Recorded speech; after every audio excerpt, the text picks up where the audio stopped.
Okay बच्चे लोग, I hope you are doing well. आज हम लोग बात करने जा रहे हैं reactions of metals and non metals. Okay, important compounds, ionic compound बहुत ही इंपॉर्टेंट होते हैं और वो बनते कैसे हैं, उनकी प्रॉपर्टीज क्या क्या होती है, आज हम लोग उसके बारे में बात करेंगे। तो एनसीईआरटी के हिसाब से हम लोग बात करें तो what are the things to ponder, क्या चीज़ें हमें सोचनी है, क्या चीज़ में जाननी है, इंपॉर्टेंट एस्पेक्ट्स है, what are basically ionic compounds, एक हो गया। Why do ion actually form, ionic compounds में हम लोग बात करेंगे आयंस होते हैं, ठीक है ना। अब ये आयंस आते क्यों हैं, बनते क्यों हैं, वाई आर दे फॉर्म। तीसरा, ठीक है फॉर्म हो भी गया, जैसे फॉर एग्जाम्पल NaCl में भी आयंस है, MgCl2 में भी आयंस है। ये आयंस मिलके आयनिक कंपाउंड बनाएंगे, तो हमें ये सोचना है कि आयनिक कंपाउंड्स बनते ही क्यों हैं और बनते हैं तो दिखाते कैसे हैं, रिप्रेजेंट कैसे किया जाता है। फाइनली हम लोग बात करेंगे physical state, melting point, boiling point, solubility, electrical conductivity का बड़ा ही सिंपल सा टॉपिक है, बड़ा सिंपल सा पोर्शन है। जो तरीका बता रहा हूं उसको अगर आप याद कर लेते हो तो फिर क्वेश्चन कभी आपका रुकेगा नहीं। Okay, so let's start. Okay, the first part is the definition of the ionic compound. So पहला चीज है डेफिनेशन क्या होगा आयनिक कंपाउंड का। तो आयनिक कंपाउंड जैसे दिख रहा है कि ionic compounds are formed by ions. तो ये आयोनिक वर्ड इसलिए आया बिकॉज यहां पे आयंस होंगे, ठीक है। अब आयंस दो प्रकार के होते हैं बच्चों लोग, एक होता है कैटायन और एक होता है एनायन। होता ना चंगू मंगू ऐसे स्टाइल में, दोनों भाई जैसे लग रहे हैं पर हैं दोनों अपोजिट। Cations are positive charge, anions are negative charge. They are positive, they are negative. Cations are formed by transfer of electrons. तो कैटायन क्या करता है, इलेक्ट्रॉन देखिए देता है, किसको देता है, इलेक्ट्रॉन देता है, एनायन जो बनने वाला उसको। So the cation is formed when a species donates its electron, और एनायन कब बनता है, जब वो कोई स्पीसी इलेक्ट्रॉन लेता है, यानी उस पर total charge will be negative because electron add हो रहा होगा। सो क्या बात समझ में आया, आयनिक कंपाउंड्स में आयंस होने चाहिए, बिल्कुल सही। आयंस दो प्रकार के होते हैं, कैटायन या एनायन। सिर्फ कैटायन या सिर्फ एनायन नहीं हो सकता, दोनों ही होंगे। ओके, क्योंकि इलेक्ट्रिकली वो न्यूट्रल है। तो अगर मैं आयनिक कंपाउंड की बात कर रहा हूं तो ये आपका न्यूट्रल होता है, इलेक्ट्रिकली न्यूट्रल। इसका मतलब टोटल चार्ज जो कैटायन का होगा, total charge on cation must be exactly equal to total charge on anion, तभी पॉजिटिव और नेगेटिव आपस में कैंसिल आउट कर पाएंगे, ठीक है। तो बात समझ में आ रही है, आयनिक कंपाउंड्स में आयंस होंगे, यहां पर इलेक्ट्रॉन दिया जाता है। फॉर एग्जाम्पल अगर मैं देखूं तो मेटल क्या करता है, वो इलेक्ट्रॉन देखिए, अगर मैं एक की बात करूं तो M++ इलेक्ट्रॉन बनाता है। क्यों बनाता है वो हम लोग बाद में देखेंगे। उसी तरह से मान लो एनायन है, सपोज मैंने मान लिया X में है, तो वो इलेक्ट्रॉन लेकर X- बनाएगा, ठीक है। तो इसको हम लोग बोलेंगे कैटायन, इसको बोलेंगे anion. This is my anion, this is my cation. अब ऐसा कंपाउंड जिसमें सिर्फ कैटायन और एनायन होंगे, एक पर्टिकुलर रेशियो में होंगे जरूर से, पर होंगे, वो कंपाउंड को हम लोग क्या बोलेंगे, आयोनिक कंपाउंड। सो इसको हम लोग कैसे लिखेंगे, हम लोग लिखेंगे ionic compounds, ionic compounds are the compounds, ionic compounds are the compounds, are the compounds that consist of ions, compounds that consist of ions, consist of ions। अब कौन से हो सकते हैं, हम लोग लिख सकते हैं dash cations and anions, cations and anions, okay, cations and anions which are formed, which are formed by complete transfer, complete transfer of electrons, of electrons from, किसने दिया, from metal to non metals, from metals to non metals.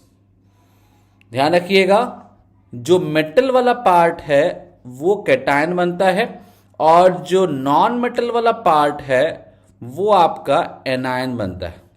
ठीक है, इस तरह के compound में cations और anions होंगे, उनके बीच में जो फोर्स ऑफ अट्रैक्शन होता है उसको हम लोग बोलते हैं इलेक्ट्रोस्टैटिक फोर्स ऑफ अट्रैक्शन, और इसीलिए कंपाउंड को हम लोग और क्या बोलते हैं, इलेक्ट्रोवैलेंट कंपाउंड्स। तो मैं यहां पे लिख देता हूं, आगे मैं इसको समझाता हूं।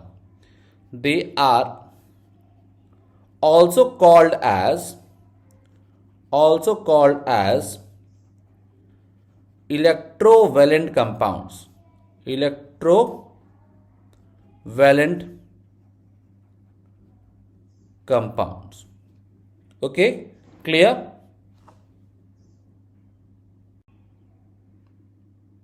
ओके, तो अब हम लोग देखते हैं कि आयन्स बनते ही क्यों हैं। भाई बनना ही क्यों, नहीं बनने जाओ। ये जो पॉजिटिव नेगेटिव, कितना पॉजिटिव कितना नेगेटिव, Na प्लस बनता है, Na2 प्लस क्यों नहीं बनता, Ca2 प्लस बनता है, Ca प्लस क्यों नहीं बनता, Ca3 प्लस क्यों नहीं बन जाता। ऐसे केस को हम लोग देखने जा रहे हैं कि ऐसा क्या लॉ ऑफ नेचर है, नेचर क्यों बोलता है कि भैया आप रुक जाओ यहां पर।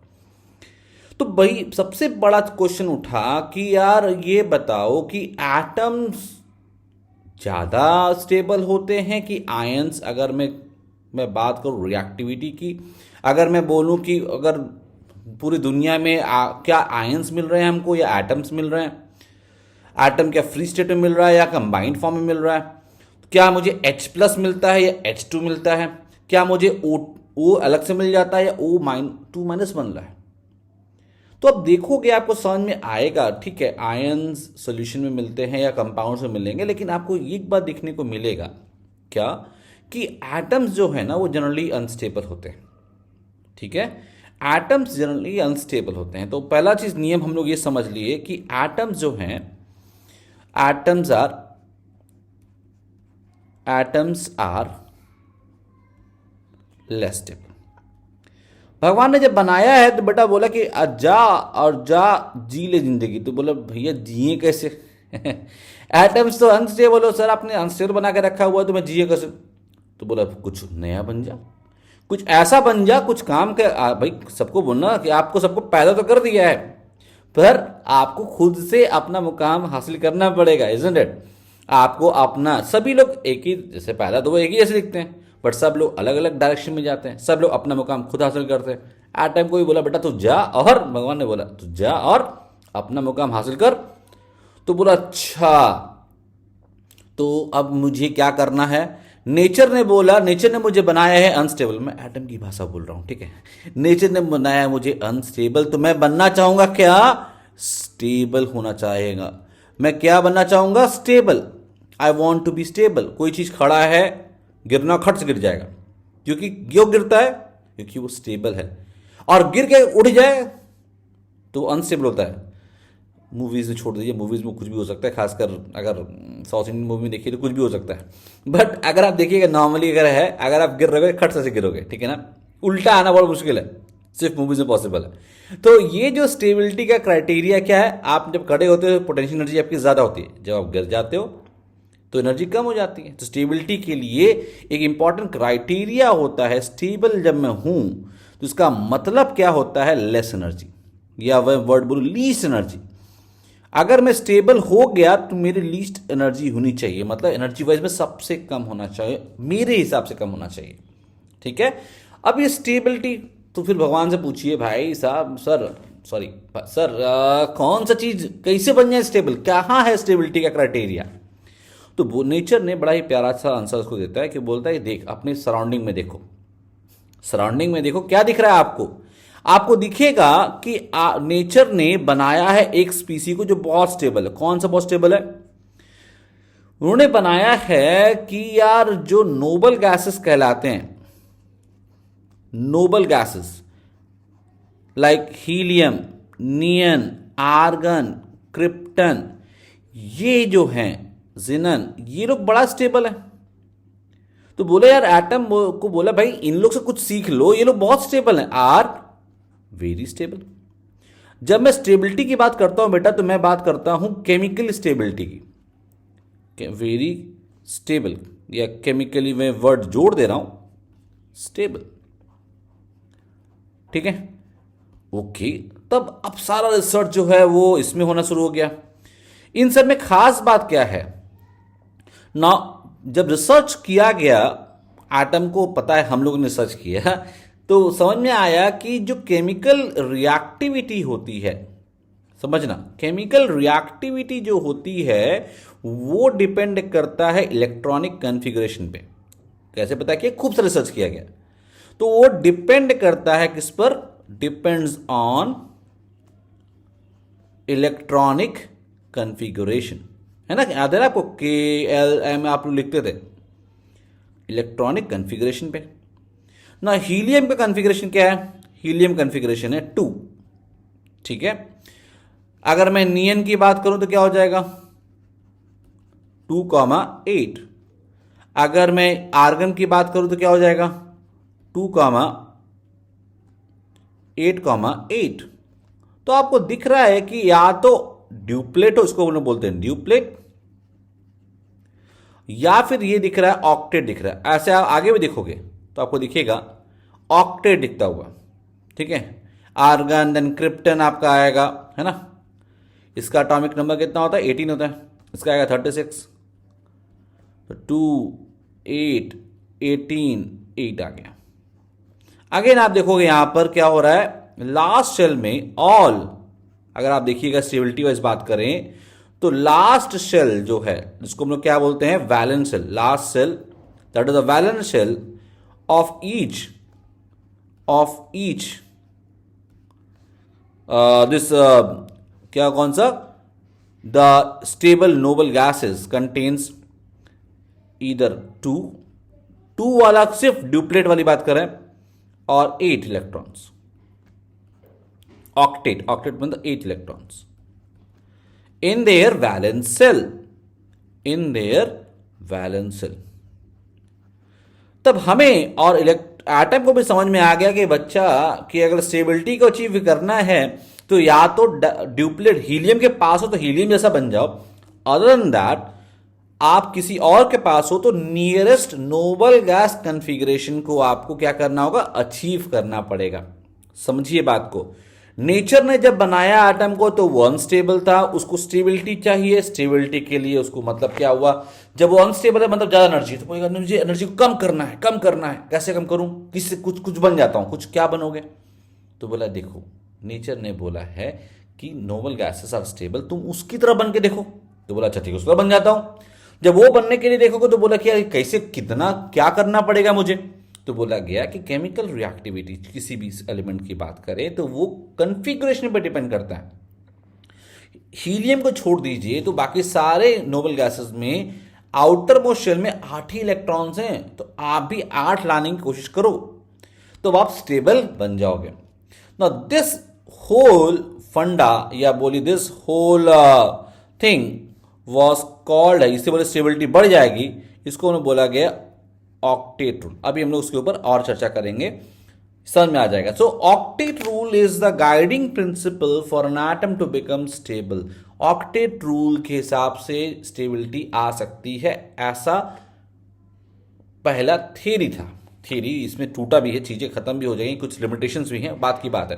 पर हमें समझना पड़ेगा कि एटम को स्टेबिलिटी चाहिए। नेचर ने बोला तू स्टेबिलिटी पाने के लिए कुछ, अब नोबल गैसेस बन के देखा, रिसर्च में हमने पाया, एज ए ह्यूमन बीइंग पाया कि यार यहां पर इलेक्ट्रॉनिक कॉन्फ़िगरेशन नोबल गैसेस में 8 8 8 है, तो आपको 8 अगर ले आए तो स्टेबिलिटी आपकी आ जानी चाहिए। मैं वर्ड बोल रहा हूं आनी चाहिए, because there will be exceptions.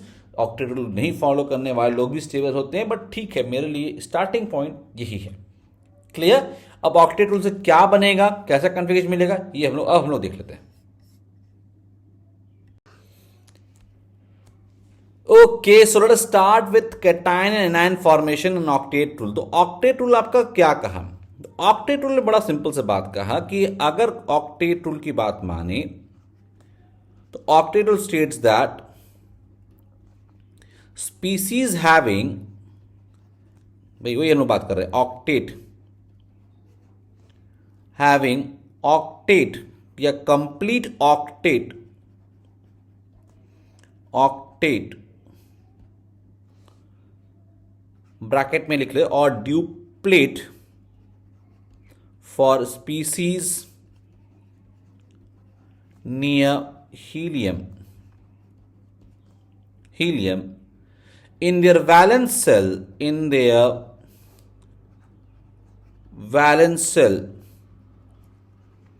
are expected to be more stable. Exceptions हैं, बिल्कुल हैं, लेकिन ये एक जनरल आपको एक इंफॉर्मेशन दे रहा है, क्राइटेरिया दे रहा है, ठीक है ना। सो ये जो बात समझ में आ गया कि यहां पर कुछ ना कुछ आपको ऑक्टेट मतलब 8 इलेक्ट्रॉन, ड्यूप्लेट मतलब 2 electron. For example, let's take example to understand this thing. मान लीजिए मेरे पास Na है, भगवान ने इसको बनाया है, एटॉमिक नंबर को दिया है 281। नाउ ये बोलेगा कि यार मुझे कुछ ना कुछ स्टेबिलिटी लाना है, आउटर मोस्ट शेल में 8 रखना है। मुझे कौन बताया? ऑक्टेट ने बताया। ऑक्टेट कौन बताया? ये मेरा ऑब्जर्वेशन था as a human being. Nature ने बोला स्टेबल बन जा, आपने देखा यार ऐसे बन सकते हैं। Now there are 2 possibilities are there. I can take 7 electrons and I will form Na7 minus, because 7 electron add किए हो टू गेट 2,8,8। और यहां पर आपने यहां पर एक इलेक्ट्रॉन माइनस कर दिया तो बना Na प्लस 2,8। बोलोगे सर दोनों पॉसिबल है? बिल्कुल पॉसिबल है। तो कौन सा बनना चाहिए? क्या दोनों बनेगा या एक बनेगा? आंसर इज, नेचर ने बोला ये बनाओ, ये ना बनाओ कभी। बोला क्यों? बिकॉज इलेक्ट्रॉन का एडिशन एंड इलेक्ट्रॉन का रिमूवल दोनों ही एनर्जी रिक्वायर करता है। आपने एनर्जी खर्च कर दिया बहुत ज्यादा और जो फायदा मिला वो बहुत कम। ऑक्टेट रूल से क्या मिल रहा है? स्टेबिलिटी मिल रही है। सपोज आपने मान लीजिए खर्च किया 7 इलेक्ट्रॉन निकालने में 1,000 रुपए, एग्जाम्पल दे रहा हूं, 1,000 रुपए खर्च किया और स्टेबिलिटी बढ़ी पर 100 रुपए स्टेबिलिटी बढ़ी, तो आपने तो नुकसान ही उठाया ना, आपका 900 रुपए का, एक तरीके से, है कि नहीं। तो जो एनर्जी का फायदा मिलने वाला था उससे अगर आपने खर्च कर दिया तो बेवकूफी है। तो इस तरह से अगर हम लोग बात करेंगे तो 7 इलेक्ट्रॉन को निकालना आसान नहीं होगा। क्यों नहीं होगा ये लेटर हम लोग देखेंगे, पर ये समझ लीजिए आसान नहीं होगा। इलेक्ट्रॉन का एडिशन, इलेक्ट्रॉन का निकालना, दोनों ही एनर्जी वाइज काफी रिक्वायरमेंट होती है उसका। यहां पे हमें इलेक्ट्रॉन को ऐड करना है। कोई समझ में आया कि नहीं? ऐसा समझ में नहीं आ रहा कैसे ऐड करना है, क्या करना है, क्यों प्रॉब्लम है? तो अगर आप, मैं एक सिंपल सा हिंट देता हूं आपको। सपोज आपको मैं बोलूं इन्हीं का बनाता हूं, मान लो आपका ये न्यूक्लियस है, 2 इलेक्ट्रॉन यहां पे है, देन 8 इलेक्ट्रॉन यहां पे है एंड 1 इलेक्ट्रॉन और बढ़ा दिया यहां पे, ठीक है। यहां पे 1 इलेक्ट्रॉन था, यहां पे 8 इलेक्ट्रॉन, यहां पे 2 इलेक्ट्रॉन, ये आपका मान लीजिए सोडियम है एक्स्ट्रा। आप क्या कर रहे हो? 7 इलेक्ट्रॉन को आप जोड़ रहे हो, मतलब आप जबरदस्ती डाल रहे हो यहां पे, यहां पर, यहां पर, यहां पर। अब प्रोटॉन कम है, इलेक्ट्रॉन ज्यादा है, तो इलेक्ट्रॉन आपस में क्या करेंगे? रिपेल करेंगे एक दूसरे को। बोले तू इलेक्ट्रॉन, मैं भी इलेक्ट्रॉन, सेम चार्ज, रिपेल।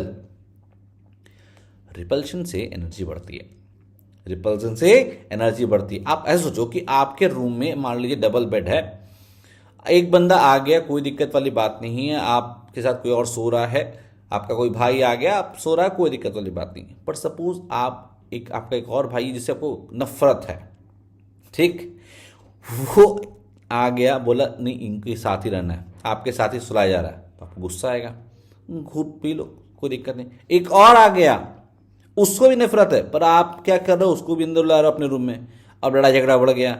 एक और आ गया, ऐसे करके 7 भाई लोग आए जिसको आप बिल्कुल पसंद नहीं करते हो। तो क्या होगा? आप क्या शांति से रहेगा कि आपका बीपी बढ़ जाएगा? बीपी बढ़ जाएगा, तो इसका मतलब क्या हुआ? एनर्जी बढ़ गई। एनर्जी बढ़ गई मतलब स्टेबिलिटी। बोलो भाग, हम यहाँ रहना ही नहीं है, मैं जा रहा हूँ बाहर। यही तो बोल रहा हूँ, यही तो होता है रिएक्शन। रिएक्शन बढ़ गया ना, आप भी तो रिएक्टिव हो गए। उसी तरह से यहाँ पे भी ये इलेक्ट्रॉन के उस रूम में 8, पहले एक होता था, 8 बनाने के चक्कर में 7 इलेक्ट्रॉन आपने ऐड कर दिया, पर उसको पकड़ के रखने के लिए प्रोटॉन आपने ऐड तो किया नहीं, बिकॉज प्रोटॉन तो यहां उतने ही के 11 के 11 ही है। स्टार्टिंग में अगर आपने किया हुआ तो यहां पे 11 प्रोटॉन है और आपका 11 इलेक्ट्रॉन था, तो कोई दिक्कत वाली बात नहीं था। यहां पर क्या है, 11 ही प्रोटॉन है और पकड़े कितने लोग को हैं, 18 इलेक्ट्रॉन को, तो हालत खराब हो गया, पकड़ मजबूत नहीं है, लड़ाई झगड़ा होगा और आप भाग जाओगे वहां से। इसका मतलब क्या हो गया, you are unstable. You are unstable का मतलब क्या हो गया, you will don't want to live, और आप छोड़ नहीं, कुछ लोग छोड़ के निकल जाएंगे, दैट मीन्स ये सिस्टम ही स्टेबल नहीं है। बट यहां पर क्या, एक इलेक्ट्रॉन निकल गया, स्टेबिलिटी आ गई, तो इसलिए आपको ये चीज स्टेबिलिटी की तरफ जा रहा है, इसलिए Na बनता है। अब Na2+ बनाना होगा तो क्या हो जाएगा, अगर एक इलेक्ट्रॉन और में निकाल दो तो क्या बन जाएगा, Na2+, पर कितना हो गया 2,7, ऑक्टेट के खिलाफ हो गए भाई साहब, 8 पे स्टेबिलिटी आ रहा था, जबरदस्ती तुम 7 का कर दिए, तुमने स्टेबल को अनस्टेबल कर दिया, तो तुम्हें एनर्जी बहुत देना पड़ेगा, इसलिए Na2+ आपको सिस्टम में कभी नहीं दिखेगा। बोला एनर्जी वाइज सही नहीं है, इसको कभी हमें बनाना नहीं चाहिए, इसलिए ये कभी नहीं बनेगा, बिकॉज ऑक्टेट को आपने छेड़ दिया, ऑलरेडी 8 हो चुका था, जबरदस्ती आपने 7 कर दिया, नेचर के खिलाफ चले गए, और इसीलिए आपका ये स्पीसी एग्जिस्ट नॉर्मली नहीं करेगा। ठीक है, बट ये आपका करेगा, इसीलिए आपको जो भी सोडियम के कंपाउंड्स मिलते हैं वो सब Na+ के फॉर्म में मिलते हैं। क्लियर है ना, अच्छे से क्लियर है ना। इस तरह से आप समझोगे तो इजी हो जाएगा कि यार ऑक्टेट रूल क्या बन रहा है और उससे कैसे चीज़ें चेंज हो रही है। हम लोग और भी देखते हैं, ठीक है, हम लोग देखते हैं मैग्नीशियम में क्या होता है, बाकी किस्म में भी देखते हैं।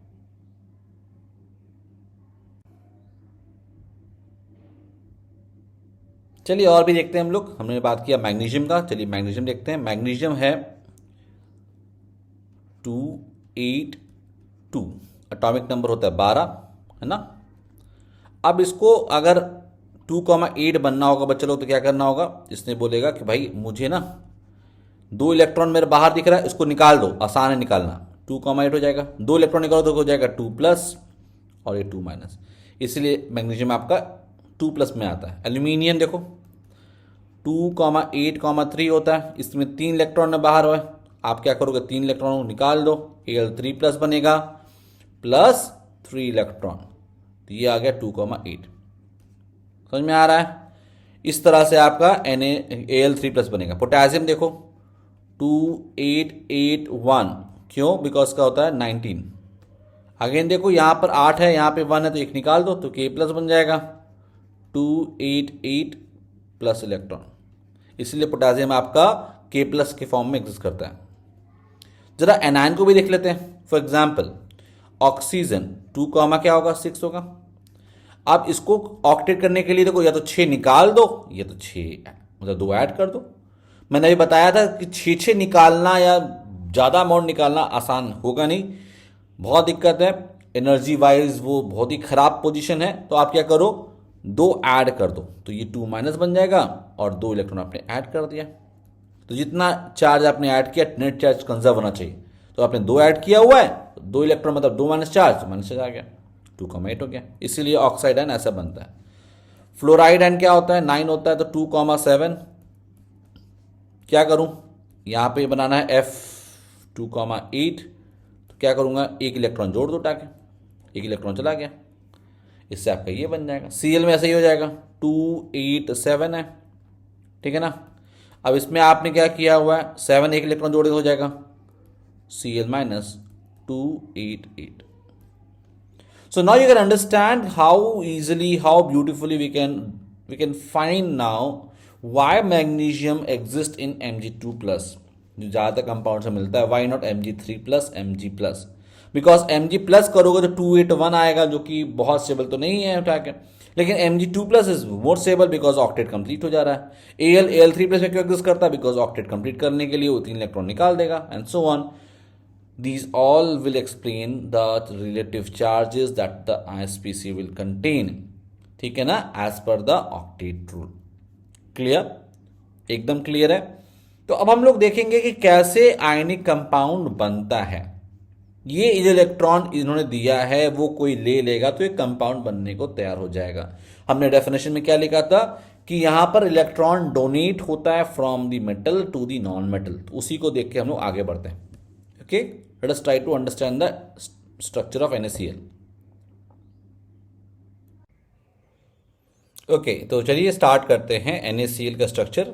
हम लोग ऑलरेडी बात कर चुके हैं, देखिए Na जो होता है, Na के पास आपके पास कितने हैं? 281 यानी 11 इलेक्ट्रॉन्स होते हैं। इन्होंने एक इलेक्ट्रॉन दिया तो इसके क्या बन जाएगा? Na प्लस बन जाएगा। This is 2 8। ओके, अब ये इलेक्ट्रॉन जो है वो क्या होगा? वो Cl एक्सेप्ट कर लेगा, ठीक है ना? नॉन मेटल एक्सेप्ट करते हैं, एक्सेप्ट कर लेगा टू फॉर्म Cl माइनस। इससे क्या हुआ? इसके पास था 287, 17 इलेक्ट्रॉन्स होते हैं ना। अब यहां पे क्या हो जाएगा? 288। तो दोनों का ही ऑक्टेट कंप्लीट हो गया। Na ने दिया, Na प्लस बन गया, Cl ने लिया, Cl माइनस बन गया, ठीक है ना? तो ये जो स्ट्रक्चर ये जो आप लिख रहे हो, यही आपका मेन बेसिस हो जाएगा कि NaCl का कंपाउंड या NaCl जो है वो बनता क्यों है, क्योंकि दोनों की स्टेबिलिटी आ रही है, दोनों ही ऑक्टेट कंप्लीट कर पा रहे हैं। अब इसका डॉट स्ट्रक्चर जब बनाना होता है बच्चा लोग, तो हमें ध्यान रखना होता है किसी भी एलिमेंट का डॉट स्ट्रक्चर कैसे लिखते हैं। डॉट फॉर्मूला में कैसे लिखेंगे? हम लोग पहले उस एलिमेंट का सिंबल लिख लेंगे, ठीक है? फॉर एग्जाम्पल Na है तो N लिख लेंगे, Cl लिख लेंगे, O तो O लिख लेंगे ऑक्सीजन के लिए। उसके बाद जो इसके वैलेंस इलेक्ट्रॉन्स हैं, है ना, जो इसके वैलेंस इलेक्ट्रॉन, मैं यहाँ पे गोला गोला जो बना रहा हूं, ये आपके क्या है? Valence electrons. क्या है? Valence electrons. वैलेंस इलेक्ट्रॉन मतलब क्या होता है? वैलेंस इलेक्ट्रॉन मतलब आउटर मोस्ट शेल में जो इलेक्ट्रॉन है वही आपको यहां पर रिप्रेजेंट करना है। जनरली हम लोग क्या करेंगे, जो आपके इलेक्ट्रॉन्स बॉन्ड में है, मतलब जो लोग आपस में कहीं ना कहीं बॉन्ड बना रहे होंगे, उसको हम लोग सिंगल रूप में रिप्रेजेंट करेंगे। और जो आपका नॉन बॉन्डेड है, मतलब जो आपको दिख रहा है कि ये इलेक्ट्रॉन बॉन्ड पेयर, मतलब किसी बॉन्ड में का हिस्सा नहीं बन रहा, उसको हम लोग पेयर के फॉर्म में दिखाएंगे। क्लियर? फॉर एग्जाम्पल Na के पास एक ही इलेक्ट्रॉन है तो हम लोग Na को एक ही दिखाएंगे, ठीक है? अब यहां पे जो Cl है वो उसके पास कितने इलेक्ट्रॉन्स हैं? 7 इलेक्ट्रॉन। देखो ध्यान दो, 7 है। तो क्या करें? Cl के पास 7 है तो वो एक्सेप्ट करने वाला तो एक यहां दिखाएंगे ताकि ये जगह खाली हो गया, इसके यही एक्सेप्ट कर लेगा। बच गए 6, तो 1 2 3 4 5 6, देखो टोटल 7 इलेक्ट्रॉन हो गए। अब ये जो Na का इलेक्ट्रॉन है, ये हम लोग क्या करेंगे? यहां पर कंप्लीट ट्रांसफर करेंगे, तो यहां पे इस तरह से एरो से दिखा देंगे। ध्यान रखिए, मैंने एक साथ 3 4 नहीं बनाया, पेयर पेयर बनाने की कोशिश कर रहा हूं, ठीक है ना? तो एक बार ये जब ट्रांसफर हो गया बच्चा, तो क्या हो जाएगा? Na बन जाएगा Na प्लस। इसका आउटर मोस्ट शेल जो खाली हो गया तो उसको मैं ऐसे ही दिखा दिया। और जो Cl है उसके पास कितने हो गए? उसके पास 8 इलेक्ट्रॉन हो गए। 1 2 3 4 5 6 7 8, ये ऐसे लिख दिया और इस पे एक नेगेटिव चार्ज दे दिया, ठीक है? This is my NaCl structure. Clear? Electron dot structure में यही बनाया जाता है। क्लियर है ना? ओके, चलिए लोग ट्राई करते हैं मैग्नीशियम क्लोराइड को।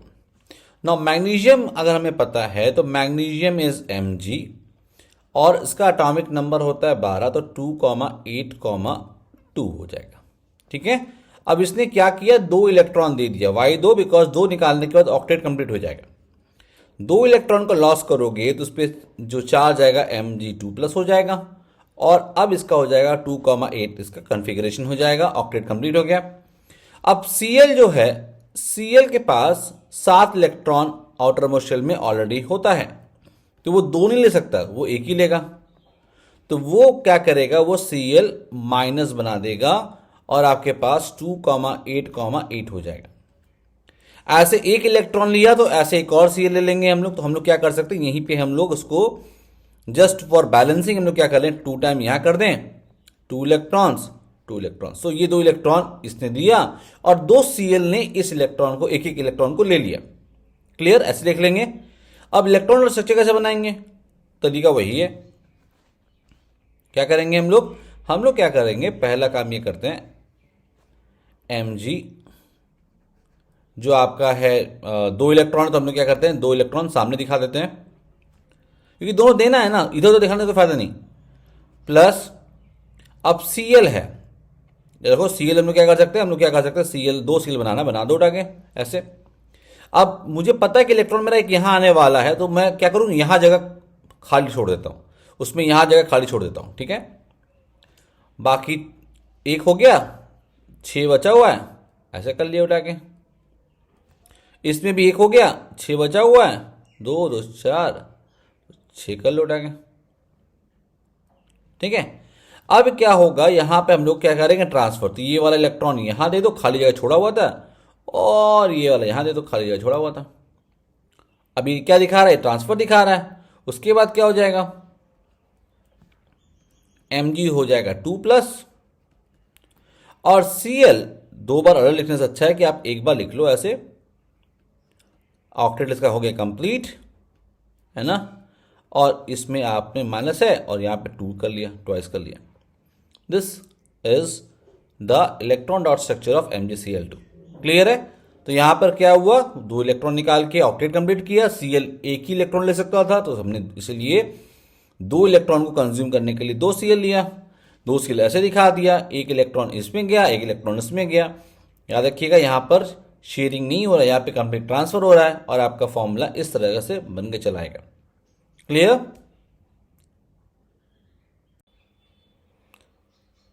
ओके, अब हम लोग बात करते हैं स्ट्रक्चर ऑफ MgO। तरीका वही है, ऑलरेडी हम लोग सीखे हुए हैं। क्या करना है हमें, सबसे पहला चीज क्या करना है, हम लोग को लेना है यहां पर Mg 2,8,2। अब इसमें से आपको 2 इलेक्ट्रॉन निकाल देना है, आपका बन जाएगा Mg 2+, और यहां पे हो गया 2,8।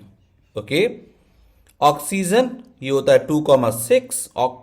उसको ऑक्टेट कंप्लीट करने के लिए कितना चाहिए, 2 इलेक्ट्रॉन। 2 इलेक्ट्रॉन दे दो उसको, तो बन जाएगा O2 - 2,8, 2,8।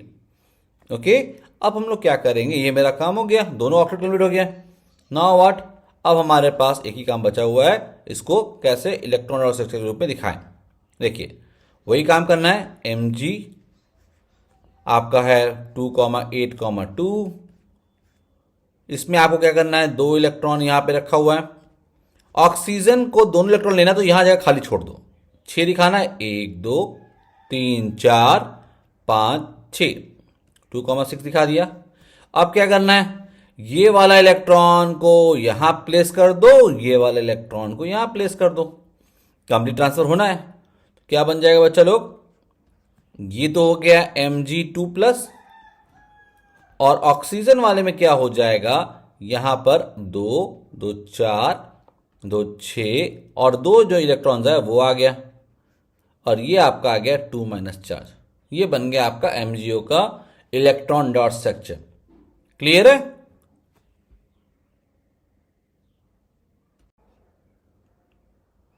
ओके, तो अब हम लोग बात करते हैं electron dot structure of Na2O। ना इसमें क्या करना है हमें, तरीका वही है हमारा। सोडियम हमें लेना है पहले, मान लीजिए हमने सोडियम ले लिया। अब सोडियम को हमें पता है, इसमें मेरे पास 281 है इलेक्ट्रॉन्स, का मतलब मुझे एक इलेक्ट्रॉन देकर ये क्या बना देगा, ये बनेगा Na+, which is my octet complete configuration. अब यहां पर ऑक्सीजन जो है वो 2,6 है, उसमें अगर हमने 2 इलेक्ट्रॉन जोड़ दिया तो मेरा बन जाएगा O2- विच इज 2,8। सो ये जो इलेक्ट्रॉन आपको दिख रहा है, यहां पे 2 रिक्वायरमेंट है, यहां पे 1 है। तो हम लोग क्या करते हैं, इलेक्ट्रॉन को बैलेंस कर लेते हैं पहले से। इसको 2 चाहिए तो 2 इसको निकालना पड़ेगा। एक Na तो एक ही निकाल पा रहा होगा, तो मैंने 2 से मल्टीप्लाई कर दिया। ठीक है, अब हमारा काम यहां पे हो गया। अब हमें समझ में आ गया, अब हमें क्या करना है, हमें करना है कि भाई 2 Na है, तो मान लीजिए मैंने बना दिया Na, एक Na यहां पर है, एक Na यहां पर है, मैं दिखाने के लिए बना रहा हूं। प्लस ऑक्सीजन यहां पर है, क्योंकि 2 इलेक्ट्रॉन्स को एक्सेप्ट करना है, तो मैं 2 जगह सामने खाली छोड़ रहा हूं। 2 2 4 2 6, तो ये जो इलेक्ट्रॉन है मैं यहां पर ट्रांसफर करा के दिखा रहा हूं, ऐसे यहां पर, और ये वाला यहां पर ट्रांसफर करा रहा हूं। And what will get is, will get structure Na, ये Na+ बन गया। अब क्योंकि ये हमारा ट्वाइस हो जाएगा, एंड ऑक्सीजन पे हमारे पास कितने इलेक्ट्रॉन्स हो गए, 8, यानी ऑक्टेट कंप्लीट है इसका। And this is my structure. Okay, this is my structure. So Na2O structure इस तरह से हम लोग बनाएंगे। क्लियर।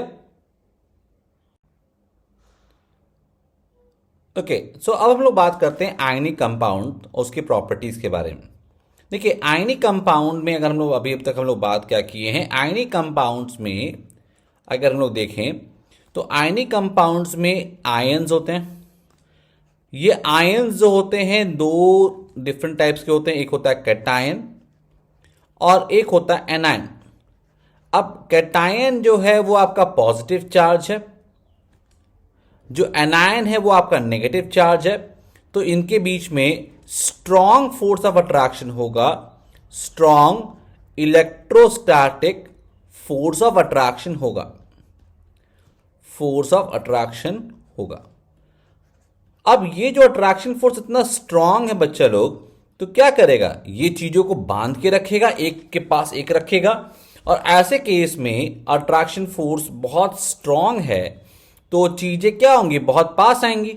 जब बहुत पास आएंगी, कोई चीज को स्ट्रांगली होल्ड करके रखे तो कैसा स्टेट होगा, गैस कभी नहीं, तो दूर दूर रहता है। लिक्विड हो सकता है, बट उससे इंपॉर्टेंट क्या है, सॉलिड। हाँ, स्ट्रॉन्ग फोर्स ऑफ अट्रैक्शन का मतलब क्या हो जाएगा, चीजें बहुत पास अगर हैं तो solid state is the very possible state जो हम लोग बात करेंगे। तो ये जो कंपाउंड हैं ये आपके सॉलिड में रहते हैं।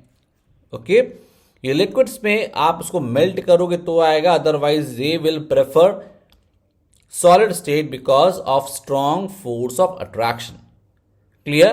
तो physical state of the compound जो आप देखोगे, any compounds are all solid, they have high melting point, boiling point, हम लोग बात करेंगे because of this, but attraction, because of attraction. But main phenomena यहां पे क्या है, physical state will be your solid state.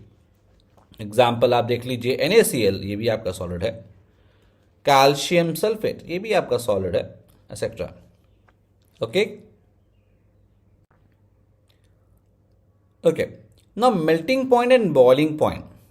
देखिए, अगर स्ट्रॉन्ग फोर्स ऑफ अट्रैक्शन है, हम लोगों ने बात किया है अभी, स्ट्रॉन्ग फोर्स ऑफ अट्रैक्शन है, ठीक है।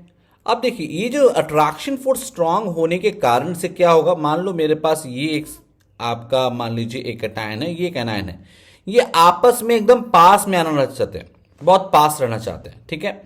अब इसमें क्या है कि आप इसको दूर करना चाहते हो। व्हाट इज मेल्टिंग, मेल्टिंग मतलब क्या होता है, सॉलिड से आप क्या कन्वर्ट कर रहे हो, आप लिक्विड में। अब सॉलिड में क्या चीजें पास में है, लिक्विड में धीरे धीरे धीरे दूर में होती जाएंगी, है ना। तो अल्टीमेटली आपको क्या करना है, distance between the two has to be increased by applying what, by applying energy, by inducing energy। कौन सा एनर्जी, थर्मल एनर्जी। तो मेल्टिंग का मतलब यही होता है कि मैं सॉलिड के मॉलिक्यूल्स के बीच का डिस्टेंस इतना बढ़ा दूं कि इसकी प्रॉपर्टी लिक्विड जैसी हो जाए। तो बढ़ाना है ना, बढ़ाने के लिए क्या होगा, ये जो अट्रैक्शन को ओवरकम करना पड़ेगा। तो स्ट्रॉन्ग फोर्स ऑफ अट्रैक्शन अगर है तो ओवरकम करने के लिए it has to be overcome for melting। अब ये मेल्टिंग के लिए आपको एनर्जी चाहिए होगा, तो हायर एनर्जी चाहिए होगा। और अगर हायर एनर्जी चाहिए होगा तो इसका मतलब क्या हो गया, हम ये एनर्जी को हम लोग कैसे मेजर करते हैं, टेम्परेचर के फॉर्म में। तो we will see that high temperature. अब हाई टेम्परेचर कौन सा, मेल्टिंग पॉइंट। बात समझ में आ रहा है। तो melting point is the temperature at विच क्या हो जाएगा, जो आपका सॉलिड था वो वैसे स्टेट में चला गया जो कि लिक्विड स्टेट की प्रॉपर्टीज को अडेयर कर रहा है। तो यहां पर उस चीज को करना क्या है, सिर्फ डिस्टेंस को बढ़ाना है। अब डिस्टेंस बढ़ाने के लिए जो उसके अट्रैक्शन फोर्सेस को ओवरकम करना पड़ेगा, उसके लिए एनर्जी चाहिए, और जितना ज्यादा अट्रैक्शन फोर्स उतना ज्यादा एनर्जी, उतना ज्यादा मेल्टिंग पॉइंट हो जाएगा। क्लियर है। अब कोई चीज को मेल्ट करने में अगर मान लो बहुत टेम्परेचर चाहिए, मान लो 1000 डिग्री आपको, 1000 केल्विन आपको चाहिए मेल्ट करने के लिए, ऑलमोस्ट 1073 केल्विन हम लोग बात करें, जो नमक हम लोग खाते हैं NaCl का मेल्टिंग पॉइंट जो होता है वो होता है 1073 केल्विन इन अराउंड मान लो 800 degree centigrade, we to high. तो मेल्ट करने में इतना एनर्जी चाहिए होगा, तो बॉयल करने में और ज्यादा ही चाहिए होगा ना। तो मेल्टिंग पॉइंट हाई है तो बॉइलिंग पॉइंट भी इनका हाई हो जाएगा। So ionic compounds will have what, will have high melting point and boiling point. Clear. High melting point and boiling point ये होगा ही होगा। ओके ओके, तो हम लोग अब बात करने जा रहे हैं सॉलिबिलिटी। देखो, सॉलिबिलिटी का मतलब क्या होता है कि क्या मेरा कंपाउंड जो आप सॉल्यूट बोलोगे वो सॉल्वेंट में डिसॉल्व हो रहा है या नहीं। तो सॉल्यूट मेरा वो आयनिक कंपाउंड की हम लोग बात कर रहे हैं, आयनिक कंपाउंड है, और मेरा एक लिक्विड जिसमें हम डिसॉल्व करने जा रहे हैं जिसको हम सॉल्वेंट बोल रहे हैं, यहाँ पे मेरा क्या है। Now solvent can be water, water हो सकता है, ये ऑर्गेनिक सॉल्वेंट भी हो सकता है। जस्ट लाइक ऑर्गेनिक सॉल्वेंट मतलब जो ऑर्गेनिक कंपाउंड को डिसॉल्व करता है। कौन कौन से हो सकते हैं? क्लोरोफॉर्म हो सकता है, CH3 क्लोरोफॉर्म हो जाता है। देन आपका बेंजीन, केरोसिन ऑयल, ये सब चीज़ें हो सकती हैं। केरोसिन ऑयल, इसके बारे में हम लोग बाद में और विस्तार से पढ़ेंगे, ठीक है। तो ये जो चीज़ें हैं ये क्या सॉल्युबल हैं या नहीं, क्या दोनों में सॉल्युबल है या एक में सॉल्युबल है। तो ionic compound they are in general word में यूज कर रहा हूं, they are soluble in water, they are soluble in water, but they are not soluble या very less soluble, not soluble या हम लोग बोलेंगे very less soluble, very less soluble in organic solvents, जो हम लोगों ने यहाँ पर लिखा है organic solvents, example kerosene oil है ना, kerosene oil etcetera, oil etcetera, ठीक है। सिंपल सा चीज है। सॉल्वेंट दो प्रकार के होते हैं, एक होता है जैसे पानी हो गया, उसको हम लोग बोलते हैं पोलर सॉल्वेंट, दूसरा होता है इन ऑर्गेनिक सॉल्वेंट जहां पर आपका बेंजीन, केरोसिन ऑयल, ये सब चीजें आते हैं। क्लोरोफॉर्म, CH3 क्या होता है? क्लोरोफॉर्म, है ना, मूवी में देखा होगा, सुहा के बेहोश कर देते थे, है ना। तो यहाँ पर क्लोरोफॉर्म हो गया। CCl4 हो सकता है, कार्बन डाइसल्फाइड हो सकता है, कई सारे हो सकते हैं, बट हमारे हिसाब से अगर हम लोग देखें जाए तो that is more than sufficient. Clear? Okay, तो अभी हम लोग बात करने जा रहे हैं इलेक्ट्रिकल कंडक्टिविटी की। ध्यान रखिएगा, इलेक्ट्रिकल कंडक्टिविटी का मतलब क्या होता है कि यहां पर इलेक्ट्रिसिटी मेरा कंडक्ट कर पाएगा या नहीं कर पाएगा। नाउ दो तरह का कंडक्टिविटी होता है, एक होता है मेटल जो कंडक्ट करता है, ठीक है। तो मेटल सॉलिड जो हम लोग बात करते हैं, सॉलिड मेटल की बात करोगे तो वहां पर उनके पास क्या होता है? इलेक्ट्रॉन्स होते हैं, दे हैव फ्री इलेक्ट्रॉन्स जो कि इलेक्ट्रिकल कंडक्टिविटी में मदद करते हैं।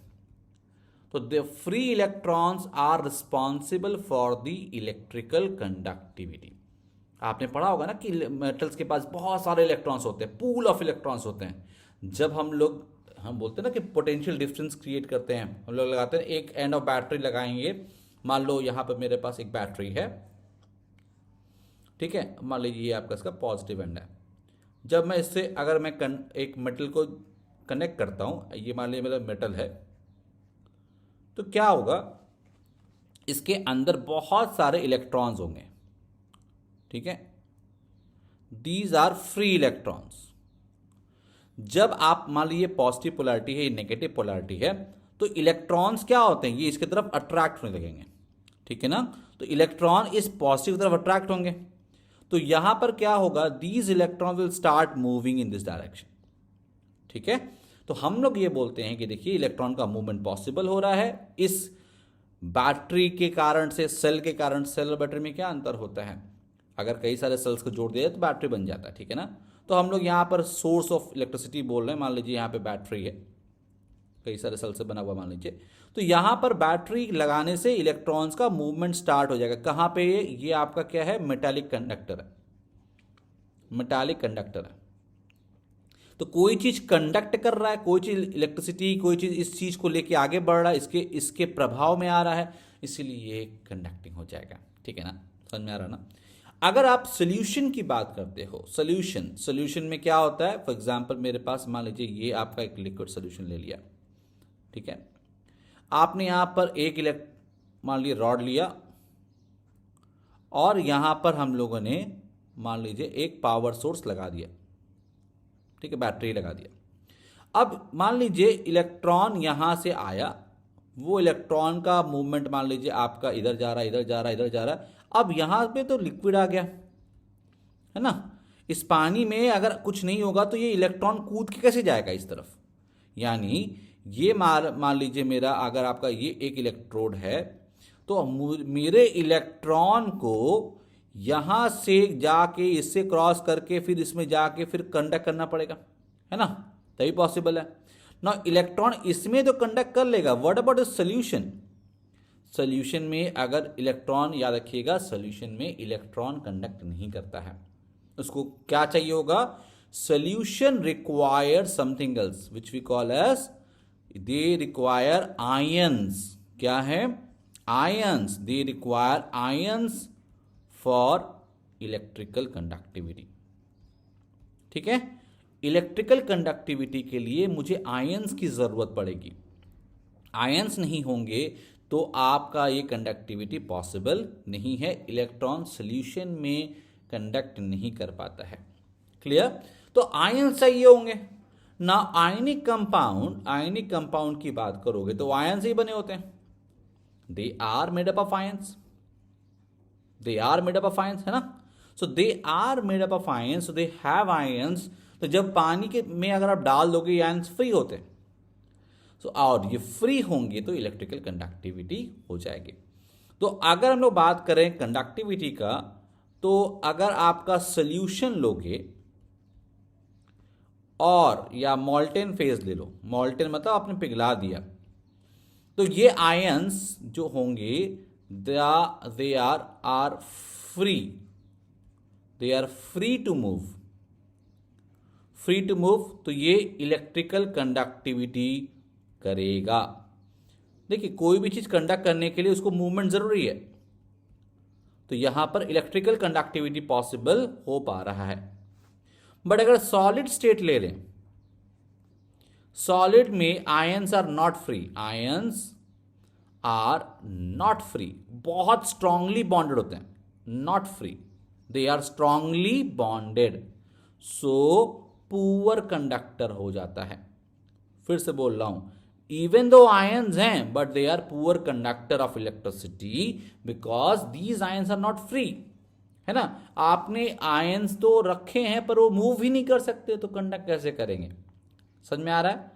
इसका मतलब बहुत सिंपल सा है। क्या सिंपल सा है, अगर आयनिक कंपाउंड सॉल्यूशन फॉर्म में है तो आयंस फ्री हैं, कंडक्शन पॉसिबल है। अगर वो मॉल्टेन फॉर्म में है तो जो एनर्जी दे रहे हो हीट ना, वो इस आयन को फ्री कर देगा, मूवमेंट फ्री कर देगा, खेल से जो आयंस बॉन्डेड थे उसको बॉन्ड को तोड़ देगा, फ्री हो गए, मूवमेंट पॉसिबल, इलेक्ट्रिकल कंडक्टिविटी हो जाएगी। बट अगर सॉलिड स्टेट में है तो ions are rigidly bonded, structure rigid है आपका, they have a rigid structure, these ions are not free नहीं है, तो वो कंडक्ट नहीं कर सकते हैं, वो वहीं कभी फंसे रहेंगे, they can not conduct electricity, so they are basically poor conductor of electricity in the solid state. Clear है, अच्छे से क्लियर है ना। ओके